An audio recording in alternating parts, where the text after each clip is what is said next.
I do want to thank this person for this comment here. So I've written 2 books in my lifetime. And this person here says, I love to read, but if I'm not hooked in the first 5 minutes, I'll never finish it. I ordered A Grateful Life. That's my first book here. And I finished it in a couple of hours. You're a great writer. Okay, so thank you for the kind words. Thank you for the purchase. Thank you for all that. I don't think I'm a good writer. And I know that this book has, both of these books have errors in them, because we edited this shit ourselves. We don't have the money to go, or didn't have the money to send a book out to be professionally edited or anything. But let me talk about this for a minute. So this is my first book, A Grateful Life, the life story of a husband, father, and taco-loving deadhead. And this is the story of the first 45 years of my life. In this book, I write about my parents. I write about my mom's family, my dad's family. I write about the severe child abuse that I suffered at the hands of my mother. I write about running away from her home to go live with my father, eventually dropping out of high school and hitting the road, working for a carnival, then following the Grateful Dead, living in a tent for a few years before I fell ass backwards into a landscape career, met my wife, started a family, had a career, had my own business, and then retired early at 45 after taking care of my father. My wife mainly did taking care of my father part for the last 4 years of his life. That's what's in this book. And I went to go write this book, and I had no fuck. I don't even read that often. I was like, how the fuck am I going to write a book? So this is how I figured out how to write this book. The second book is called Dearest, Renee, Letters from the Coronavirus War of 2020. This one was much easier to write because this is a collection of Facebook posts. I wrote my wife a letter, quote unquote, every day during the coronavirus shutdown. She was an essential worker and going to work every day. I was already retired, and so when the kids came home and had to do the homeschooling stuff, like, what was it, March of 2020, I started writing these letters to my wife, and I started each one, Dearest Renee. And they were supposed to be like, they were written from like a soldier's point of view. You know, Dearest Renee, all will be lost if morale doesn't improve. And I wrote it from a standpoint of like the house was a fort in a war, and the kids were the soldiers, and the pets were the livestock that lived among us. And so that was much easier to write because it was a collection of Facebook posts I had made every day. I just gathered them all together. The story of my life, I was like, how the fuck am I going to write this book? So here's how my fucked up brain works.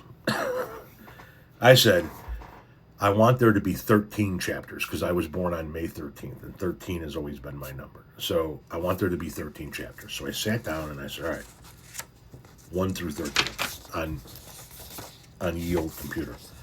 And then I started titling chapters. Well, putting what I wanted. I want to talk about my mom's family. I want to talk about my dad's family. I want to talk about my parents. I want to talk about the child abuse. Okay?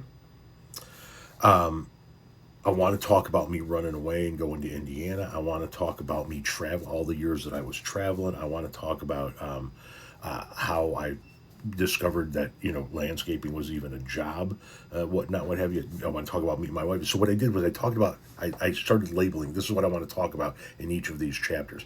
And once I had the titles laid out, I just spent the better part of a year jumping from chapter to chapter to chapter. One chapter, you know, something would spark about this chapter, and I would sit down and I would write that portion, and I'd get to the point where I'm like, okay, I'm done with that section of this chapter, but something sparked in my head about the other chapter, so I'm going to go to that chapter. And I would just bounce from chapter to chapter to chapter. And before you know it, you look up and you got 60,000, 70,000, 90,000 words written. And then it's just a matter of going through and kind of touching up and redoing each chapter now as they are whole. And then, you know, figuring out what little added features you wanted to put in there and whatnot, what have you. And so that's how I wound up writing this book. The cover art for this book is literally a plate of tacos and rice with a margarita and chips and salsa, a map to the city of Chicago, my car keys, and a physical ticket.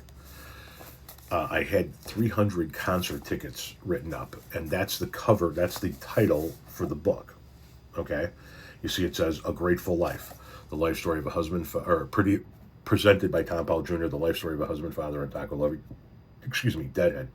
Damn.